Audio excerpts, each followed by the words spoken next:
Red book పోటీగా YCP digital book అంటుంది. కూటమి ప్రభుత్వం చేస్తున్న అరాచకాల మీద పోరాటం చేయాలని తన పార్టీ నేతలకు చెప్పారు జగన్.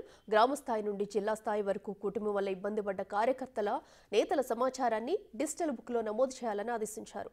అధికారంలోకి వచ్చిన తర్వాత చట్టపరంగా చర్యలు తీసుకుంటామన్నారు. గ్రామ స్థాయి నుంచి మండల, జిల్లా, రాష్ట్ర స్థాయి వరకు కార్యకర్తలకు అండగా ఉండాలని నేతలకు దిశానిర్దేశం చేశారు. మరిన్ని వివరాలు మా ప్రతినిధి రాజేష్ అందిస్తారు.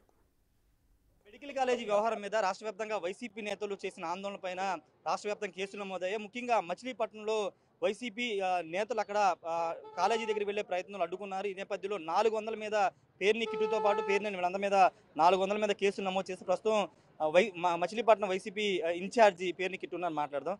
దాదాపు 400 మంది మీద కేసు పెట్టారని తెలుస్తుంది. ఆ రోజు ఏం జరిగింది అన్న? ఇదేం కొత్త ఏంటి, మీరు చూడలేదా? జనాలు ఈరోజు బాగాలేకపోయినా, ఇప్పుడు నీ దగ్గరికి వచ్చింది, నీకు 2 పిల్లలు ఉన్నారు, నీకు తల్లికి వందనం రాలా, నువ్వు ఈరోజు సార్ నాకు ఈ ప్రభుత్వంలో తల్లికి వందనం రాలేదంటే నీ మీద కూడా కేసు పెడతారు. కాబట్టి కేసులు పెడతాం వీళ్ళకి అలవాటే. ఎవరు దడవరు. ఉన్న మెడికల్ కాలేజీ నువ్వు కట్టలేదు, నువ్వు తీసుకురాలేదు, నువ్వు శాంక్షన్ చేయలేదు.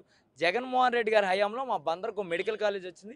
దాని ద్వారా పేద మధ్యతరగతి పిల్లలు డాక్టర్ అవుదామని ఎన్నో ఆశలతో అక్కడ చదువుకుంటున్నారు. ఈరోజు నువ్వు ప్రైవేటైజ్ చేస్తానంటే ఎదురు తిరిగి అడిగే స్వాతంత్రం కూడా లేకపోతే మనం ఎక్కడ బతుకుతున్నాం? ఈ హిట్లర్ పాలనలో ఉన్నామా, లేకపోతే రాజ్యాంగబద్ధంగా బతుకుతున్నామా ఏంటి? అంబేద్కర్ రాజ్యాంగం ఉందా లేదా అనేది అడగడానికి వెళ్ళాం. 400 మంది మీద కేసులు అన్నారు. నోటీసులు ఆల్రెడీ 100-150 మందికి పంపించేశారు. పంపించినా నిన్ను ప్రశ్నిస్తాకి మేము ఎప్పుడూ రెడీగానే ఉంటాం. మేము జగన్మోహన్ రెడ్డి గారి మనుషులమయ్యా. మేము ఏ కేసులకి భయపడం, ఎప్పుడూ వస్తూనే ఉంటాం. ఇప్పుడు తాజాగా మీ అధినేత ఒక కొత్త కాన్సెప్ట్ తీసుకొచ్చారని తెలుస్తుంది. లోకేష్ రెడ్ బుక్ తెస్తే మనం డిజిటల్ బుక్ తెద్దాము, ప్రతి కార్యకర్తకి అండగా ఉందామని ఈ మీటింగ్లో మీకు చెప్పినట్టు తెలుస్తుంది. ఏంటి సార్? అంటే జగన్ గారికి లోకేష్ గారికి తేడా ఏంటంటే, ఆయన రెడ్ బుక్ అన్న పేరుతో వాళ్ళని చంపేద్దాం, వీళ్ళని నరికేద్దాం స్టేజ్ మీద చెప్పారు. మాకు జగన్ గారు ఎక్కడ ఇట్లాంటి మాటలు చెప్పాల. ఆయన చెప్పింది ఒకటి, ఈ డిజిటల్ బుక్లో అధికారం ఉందన్న మతంతో అన్యాయంగా కార్యకర్త మీద కానీ లేదా నార్మల్ పీపుల్ మీద కానీ ఎవరైనా దాడి చేసినా, దాడులకు దిగినా, లేదా ఒక అధికారి తెలుగుదేశం ప్రభుత్వం మేము ఏమైనా చేయొచ్చని ఇబ్బంది పెడితే వాళ్ళందరి పేర్లు వాళ్ళు చేసిన సమస్యని ప్రూఫ్లతో సహా పెట్టండి, దాని మీద యాక్షన్ తీసుకుంటామని చెప్పారు. కానీ వీళ్ళని చంపేద్దాం, నరికేద్దాం, వీళ్ళని నరికితేనే నీ మీద కేసులు ఉంటేనే నీకు పదవులు వస్తాయని లోకేష్ లాగా ఎక్కడ తప్పుడుతనంగా మాట్లాడలేదు జగన్ గారు. క్లియర్గా మీకు అన్యాయం జరిగితే దాంట్లో మీరు దాన్ని పెడితే దాంట్లో స్టోర్ అయ్యి ఉంటుంది, దాని మీద యాక్షన్ తీసుకుంటాం అని చెప్పారు. అంటే ఒక ఇండైరెక్ట్ వార్నింగ్ ఇస్తున్నారా కూటమి వాళ్ళకి? అధికారంలోకి వచ్చిన తర్వాత ఏ ఒక్కరిని వదిలిపెట్టమనే ఉద్దేశంలోనే డిజిటల్ బుక్ తెచ్చారనుకో. ఇప్పుడు అదేదో సినిమాలో అమ్మ అంటే ఓ రకంగా ఉంటుంది, అమ్మ అంటే ఓ రకంగా ఉంటుంది అని చెప్తారు చూడండి. అట్లాగే ఇది మీరు ఎలా అర్థం చేసుకుంటే అట్లాగా. నువ్వు తప్పుడు పనులు చేసావంటే నీకు ఇది వార్నింగ్ లాగే ఉంటుంది. నువ్వు మంచి గుణంగా చూస్తే అబ్బో జగన్ గారు వాళ్ళ కార్యకర్తను బలోపేతం చేయడానికి వాళ్ళ కోసం మంచి చేస్తాకే చెప్తున్నాడు అన్నట్టు ఉంటుంది. మనం చూసే విధానం బట్టి ఉంటుంది. మనం కార్యకర్తను కొడతాకి వెళ్ళాం, కొట్టాం, అయితే నీకు అది వార్నింగే కదా, రేపు వచ్చి యాక్షన్ తీసుకుంటామండి. కాబట్టి చూసే వాళ్ళకి చూసినట్టుగా ఉంటుంది. ఫైనల్గా చిన్న వయసులో ఎమ్మెల్యే అభ్యర్థిగా పోటీ చేస్తారు, చిన్న వయసులోనే కేసులు ఎదుర్కొంటున్నారు.